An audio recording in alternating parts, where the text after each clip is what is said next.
নগৰ সামগুৰিৰ ভৰাগুৰিত নিশা বন্যহস্তীৰ উপদ্ৰৱ নিশা বন্যহস্তীয়ে ভৰাগুৰি গাঁৱত উপদ্ৰৱ চলাই ভাঙি লণ্ডভণ্ড কৰে কেইবাটাও বাসগৃহৰ লগতে ধ্বংস কৰে বাসগৃহকেইটাৰ মূল্যৱান সম্পত্তি ৰঞ্জিত জমিদাৰ নামৰ ব্যক্তিগৰাকীৰ বাসগৃহত নিশা বন্যহস্তীয়ে চলালে উপদ্ৰৱ কথমপি প্ৰাণৰক্ষা ৰঞ্জিত জমিদাৰৰ পৰিয়ালটো বন্যহস্তীয়ে ৰঞ্জিত জমিদাৰ আৰু ললিত জমিদাৰৰ বাসগৃহ ভাঙি লণ্ডভণ্ড কৰাৰ পাছতেই দুখত ভাগি পৰিছে পৰিয়ালটো বন বিভাগৰ লোকক ফোনযোগে খবৰ দিয়াৰ পাছতো বহু পলমকৈ ঘটনাস্থলীত বন বিভাগৰ দল উপস্থিত হোৱাৰ অভিযোগ ৰাইজৰ সামগুৰি ভৰাগুৰি পাম গাঁও হয় হয় কি হৈছে আজি ঘটনাটো আজি আবেলি 5টা মান বজাত ফৰেষ্টক ফোন কৰি আছো হাতীৰ কাৰণে তেওঁলোক আহি একদম বেৰ ভাঙি ৰখা নাই ঘৰ চৰ ভাঙি ধান খাই 5 ইঞ্চি ৱাল ভাঙি পেলাইছে আকৌ আমাক হাতীয়ে কেজন আহিছিল এজনাই প্ৰত্যেক বছৰে আপোনালোকে এনেকে ভুগিবলগীয়া হয় আজি 4-5 দিনৰ আগতো ভাঙি থৈ গৈছে আজি 20-25 বছৰ হ'ল লাইট এটা নিদিয়ে এখিনিত ফৰেষ্টক লাইট এটা ক'লে লাইট এটাও নিদিয়ে আৰু ফৰেষ্টক মই 5টা বজাৰ পৰা ফোন মাৰিছো মোৰ নাম্বাৰটো ব্লকত থৈ দিছে তাৰ পিছত আহিছে এতিয়া আহিছে 3-4 ঘণ্টা বছৰ পিছত এঘৰ মানুহৰ ভাঙি গোটেই খন শেষ কৰি পেলাইছে ফৰেষ্টক মাতিলা কেটকুট নকৰে মোক ফোন কৰি বেলেগৰ পৰা মই ফোন কৰিছো মোক কৈছে বৰষুণ পৰিছে মই এতিয়া কেনেকৈ যাম তেনেকৈ কৈছে এতিয়া আপোনাৰ কিমান অনিষ্ট কৰিলে দুই ঘৰ মিলাই আমাৰ 5 ইঞ্চি ৱাল ভাঙিলে পাকঘৰ ভাঙিলে ধান খাইছে গোটেই চিলিণ্ডাৰ চব হেৰি কৰি পেলালে পাকঘৰ চাঘৰ প্ৰতি বছৰি হয় একে আঘোণ পুহ মাৰিব গোটেই 12 মাহ থকা নিচিনা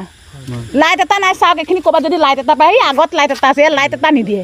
আৰু ফৰেষ্টৰ গাড়ীত লাইট থাকিলেও আহিল নহয় গাড়ীখন আহিল লগে লগে গাড়ীখন গুচি গ'ল 4 ঘণ্টা ফোন কৰাৰ পিছত এতিয়া আহিছে ফৰেষ্টৰ মোৰ নাম ৰঞ্জিত জমিদাৰ এইখিনি কোন গাঁও ভৰাগুৰি পাম গাঁও পৰে এখন হয়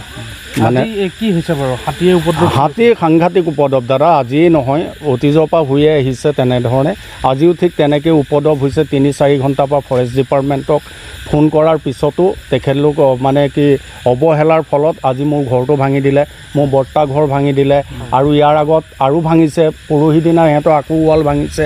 কিন্তু তথাপিও ইমান ফৰেষ্টৰক মানে ৰিকুৱেষ্ট কৰাৰ পিছতো আখৰি তেওঁলোকে কি কৰিছে নম্বৰ ব্লক কৰিছে কিন্তু ফৰেষ্টৰ যিটো ৰিয়েকশ্যন হ'ব লাগিছিল আমাৰ এইটো এৰিয়াত সেইটো ফৰেষ্টৰ ৰিয়েকশ্যন নাই নোহোৱাৰ ফলত আজি আমি এই যন্ত্ৰণা ভুগিবলগীয়া হৈছে অথচ মোৰ কাইলৈ পৰা ছোৱালীৰ ফাৰ্ষ্ট এক্সাম আছে এক্সামটো মোৰ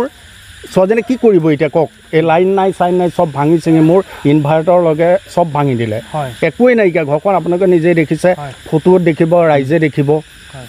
গতিকে দাদা চাওক মই লোকৰ এটা হাজিৰা কৰোঁ হাজিৰা কৰি 12 ঘণ্টা গাড়ী চলাই আহি পেলাই নগাঁৱৰ পৰা মই আধা ঘণ্টা 45 মিনিটত বাইক লৈ ইমান বৰষুণত আহি পাইছোঁ কিন্তু 4 ঘণ্টাৰ পৰা ফৰেষ্টাৰ আহি পেলাই আমাৰ ভৰাগুৰি নাপালেই 5 কিলোমিটাৰ ডিষ্টেঞ্চত গাড়ী নাই বুলি কয় পেট্ৰল ডিজেল নাই কয় ষ্টাফ নাহে কয় বেটেলিয়ন নাহে কয় প্ৰতি বছৰে এইটো প্ৰত্যেক বছৰে হয় দাদা এইটো আৰু প্ৰত্যেক বছৰে আমি বহুত কষ্টত থাকোঁ আপোনালোকে দেখিছে অতব্য অৰণ্য আৰু এই জংঘলখন চাফা কৰিব লাগে কেনেকৈ কৰা যাব জংঘলখনতো অতীজতে আমাৰ পাগলীবাৰী বুলি কয় সেই পাগলীবাৰী নামেই থাকি গ'ল আৰু গতিকে এই অতব্য জংঘল ইয়াত তেখেতলোকৰ মানে কি গাৰ্জেন ইয়াত নহয় পুৰণিগুদাম বা দূৰত আছে তেখেতলোকক অলপ যদি ইয়াৰ পৰা হেৰি কৰিব পাৰে মানে কৈ মাতি পেলাই জংঘলখন অলপ চাফা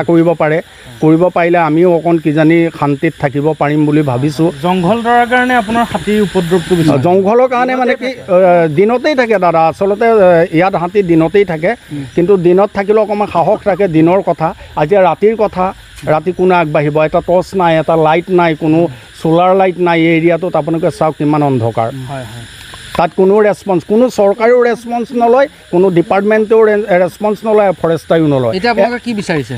এতিয়া আমি এই সমস্যাটোৰ সমাধান বিচাৰিছোঁ কেনেকৈ সমাধান কৰা যায় সেইটো আপোনালোকৰ তোৰেদি মুখ্যমন্ত্ৰীগৰাকীক কিবা জনাব মুখ্যমন্ত্ৰীক আমি মানে অনুৰোধ কৰিব বিচাৰোঁ এটা কথা কাৰণে এই আমাৰ যিটো এইটো হাতী আৰু মানুহৰ সংঘাত এই সংঘাতটোক অতি সোনকালে মানে এই প্ৰব্লেমটোক ছল্ভ কৰিব লাগে প্ৰথম কথা নহ'লেতো আমি ইয়াত জীয়াই থাকিব নোৱাৰিম যদি এইখন চৰকাৰ ভাল সেইখন চৰকাৰ বেয়া এইখন চৰকাৰ ভাল এইখন চৰকাৰ বেয়া বুলি পেলাই মানুহে অতীজৰ পৰা কৈ যায় এতিয়া চৰকাৰেতো বহুত ভাল কাম কৰি আছে গতিকে আমাৰ এই সমস্যাটো যদি চৰকাৰে পাৰে তেতিয়া মানে সমাধান কৰিব বুলি আমি মুখ্যমন্ত্ৰীলৈ অনুৰোধ জনাইছোঁ ভিডিঅ' জাৰ্নেলিষ্ট মৃণালৰ সহযোগত নগাঁৱৰ পৰা বিভূতি বৰাৰ প্ৰতিবেদন সুহানা লাইভ।